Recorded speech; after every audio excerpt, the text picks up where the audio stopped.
Bismillahirrahmanirrahim. Assalamualaikum warahmatullahi wabarakatuh. Salam sejahtera bagi kita semua. Saya Asma SPD MPD, salah satu dosen program studi manajemen pada Perguruan Tinggi Setia Yatman Majene. Sebagai dosen tetap, saya berkewajiban melaksanakan tridharma perguruan tinggi, yaitu pada bidang pengajaran, penelitian, dan pengabdian kepada masyarakat. Pada kesempatan kali ini, saya ingin menjelaskan salah satu tugas wajib saya sebagai dosen, yaitu melaksanakan pengajaran pada mata kuliah Bahasa Inggris Bisnis 2. Bahasa Inggris Bisnis 2 adalah mata kuliah institusi atau MKI pada program studi manajemen. Mata kuliah ini merupakan mata kuliah wajib dengan bobot 2 SKS dan berlangsung pada semester genap.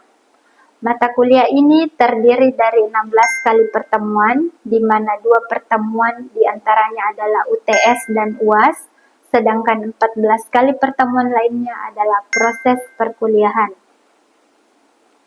Bahasa Inggris Bisnis 2 membekali mahasiswa dengan kemampuan memahami dan menggunakan bahasa Inggris dalam komunikasi bisnis.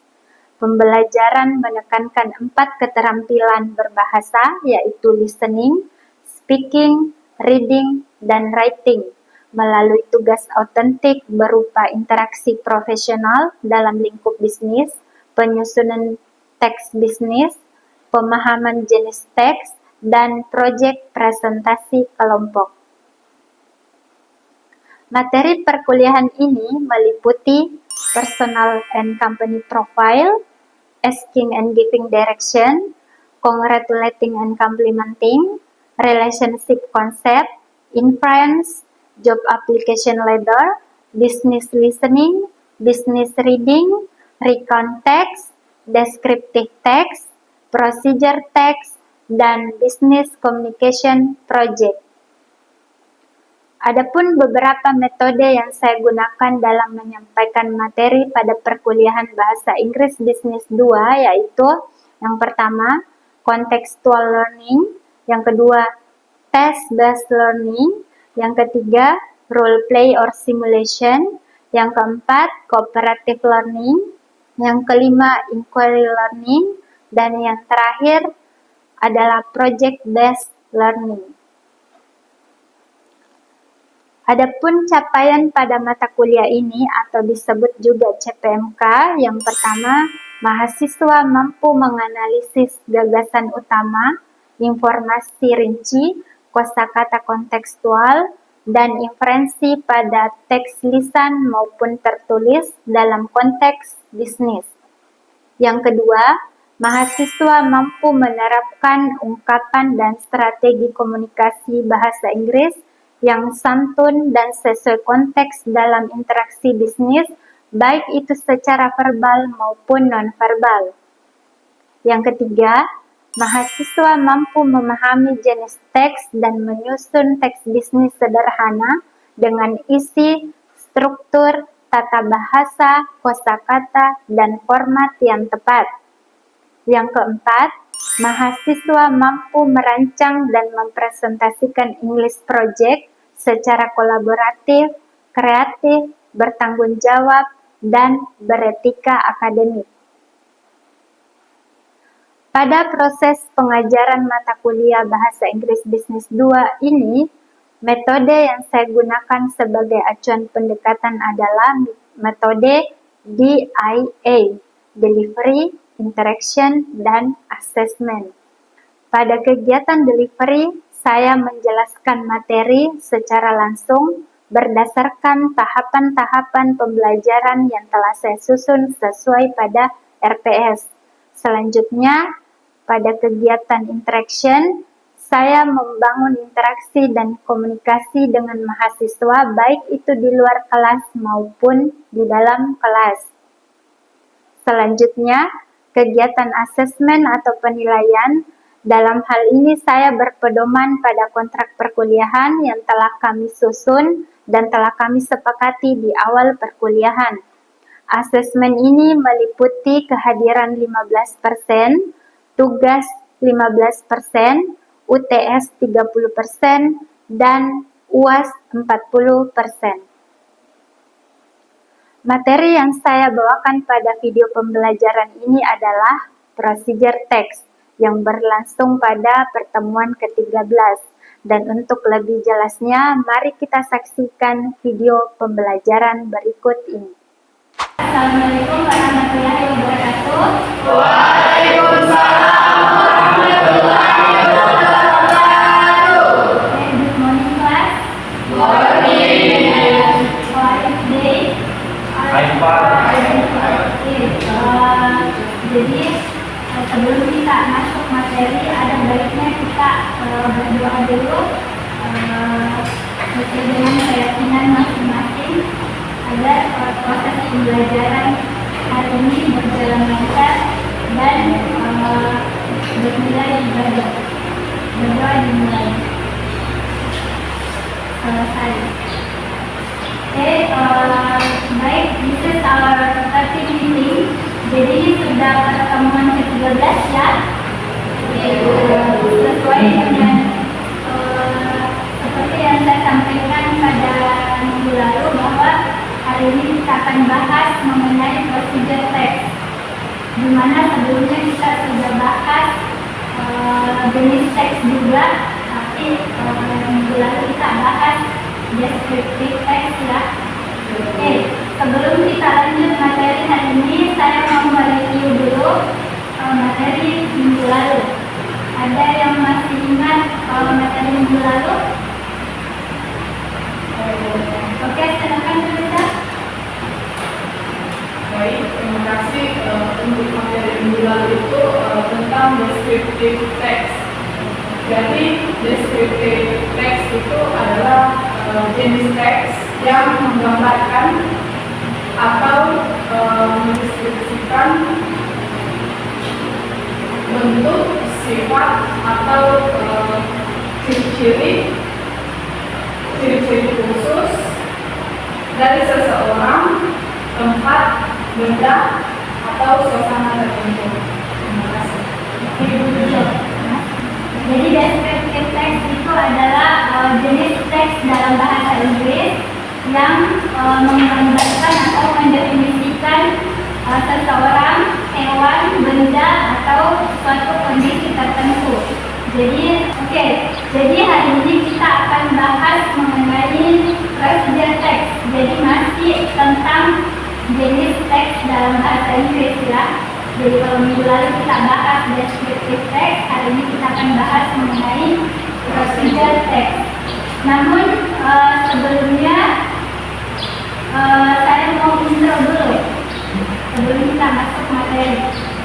Nah, coba listen to me. Dengarkan instruksi dari saya. Coba take your phone. Coba ambil HP-nya. Sudah. Next, open your phone. Buka HP-nya. Sudah. And then take my pictures. Coba ambil gambar saya.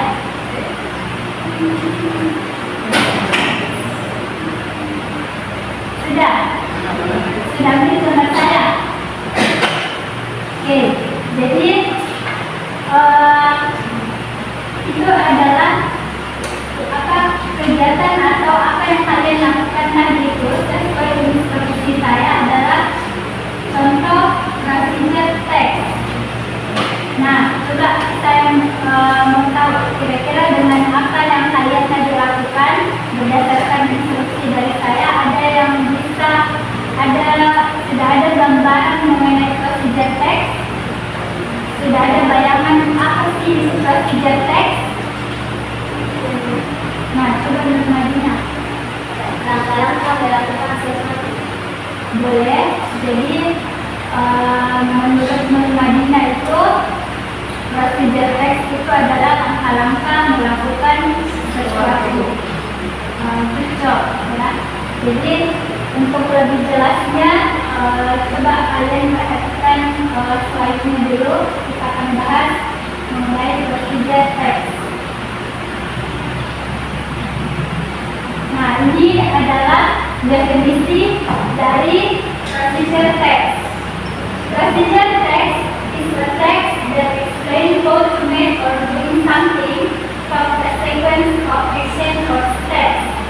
Jadi, procedure text adalah jenis teks yang menjelaskan cara membuat, melakukan, atau mengoperasikan sesuatu melalui serangkaian langkah-langkah yang berurutan, step by step. Oke, next. Nah, ini generic structure of procedure text. Jadi ternyata dalam sebuah teks procedure itu ada beberapa bagian. Nah, ini strukturnya. Ini bagian-bagiannya dalam teks procedure. Yang pertama itu goal or aim. Yang kedua materials, ingredients or tools. Yang ketiga step, method. Nah, ini ada 3 bagian dalam teks procedure. Yang pertama itu goal. Goal itu apa sih? Nah, goal itu biasanya terletak, bukan biasanya ya, selalu terletak di awal teks. Nah, ternyata goal atau aim itu terletak pada judul teks dan menunjukkan apa yang akan dibuat atau apa yang akan dilakukan. Jadi bisa disimpulkan goal itu adalah judulnya, ya, judulnya. Misalnya kalau kalian membuat apa, saya membuat kopi, how to make coffee. Nah, itu adalah goalnya, tujuannya. Jadi ingat, goal itu dalam sebuah teks procedure itu goal itu atau aim atau tujuan selalu di awal. Nah, kemudian goal itu bisa disimpulkan adalah judulnya procedure text. Nah, kemudian masuk material, ingredients, and tools. Materials atau ingredients itu adalah bahan. Nah, bahan yang kalian misalnya dalam membuat sesuatu itu kalian butuh bahan apa? Misalnya kalau membuat kopi, make coffee, berarti kalian butuh bahannya apa? Nah, ingredientsnya apa? Butuh kopi, apalagi sugar, gula. Nah, itu ya. Kemudian tools. Apa sih itu tools? Tools itu adalah alatnya. Jadi kalau kita mau buat kopi, kita butuh alat apa? Apa yang kita butuhkan kalau kita mau buat kopi? Gelas. Apalagi? Sendok. Nah, ada tadi air itu masuk di material, ya. Kalau material itu adalah bahan. Jadi bahan untuk buat kopi itu ya kopi, apalagi?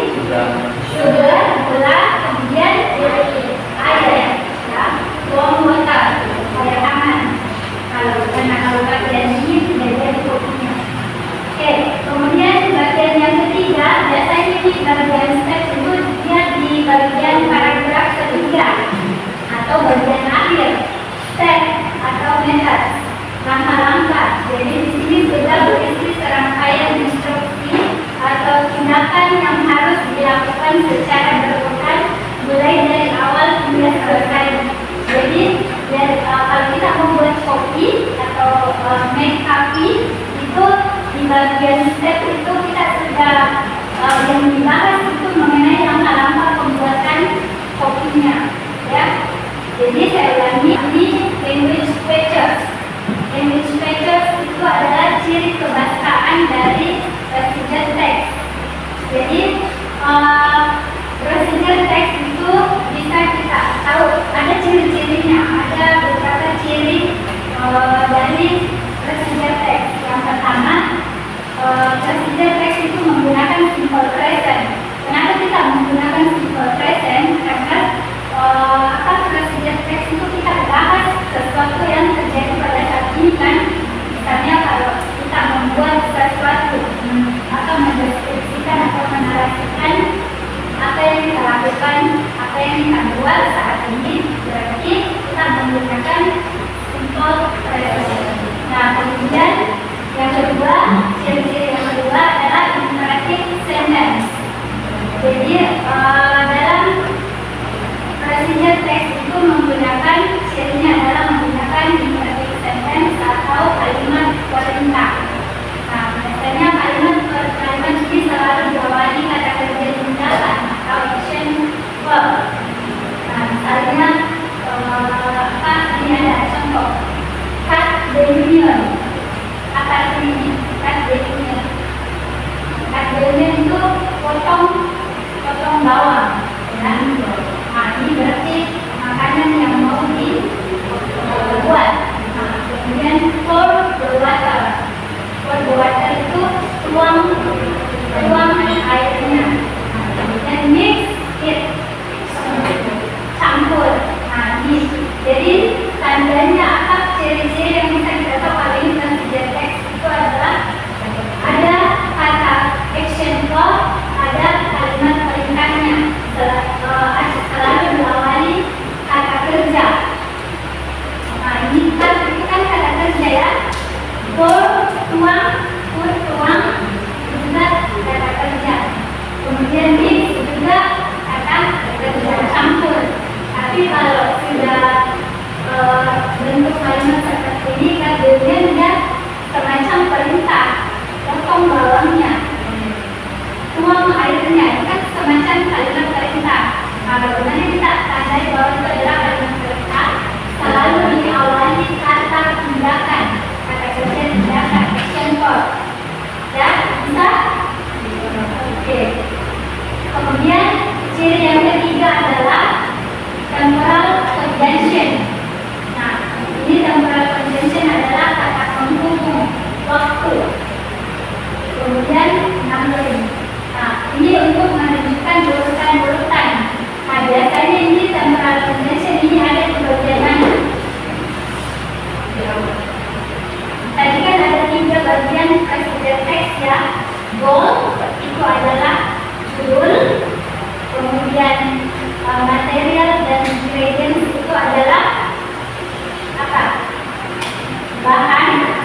Kemudian yang ketiga metode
pertama, kedua, sampai terakhir. Oke, sampai di sini ada pertanyaan. Invitation until here. Kalau tidak ada pertanyaan, saya kasih ini dulu. Saya kasih evaluation dulu juga. Next slide. Nah, ini saya mau kasih worksheet dulu sebagai bahan evaluasi apakah kalian betul-betul paham mengenai prosedur teks yang saya jelaskan tadi atau belum ya. Nah, coba ambil kertas lembar, coba ini kalian kerja worksheet yang ada di slide. Nah, ini how to send a WhatsApp message. Bagaimana cara mengirim pesan WhatsApp dan bagaimana cara mengirim pesan melalui WhatsApp. Nah, goalnya apa, kemudian terusnya apa, kemudian stepnya apa. Nah, ini stepnya kalian sudah ada stepnya, tinggal kalian memilih kata kerja yang benar untuk melengkapi beberapa kalimat di atas. Oke, silakan ambil kertasnya.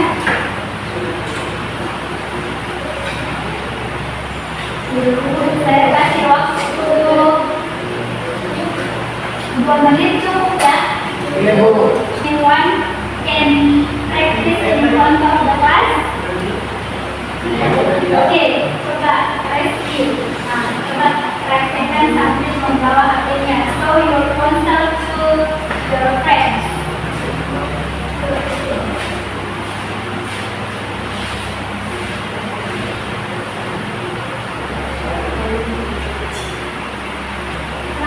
Jadi first open WhatsApp or your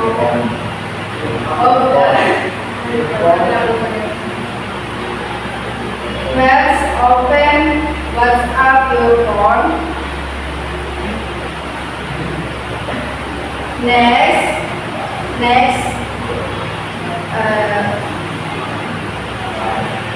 tap the new chat button. Then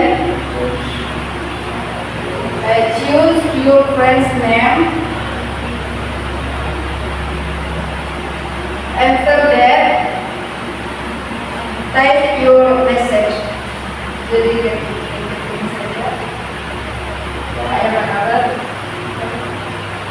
finally, attack the send button. Thank you.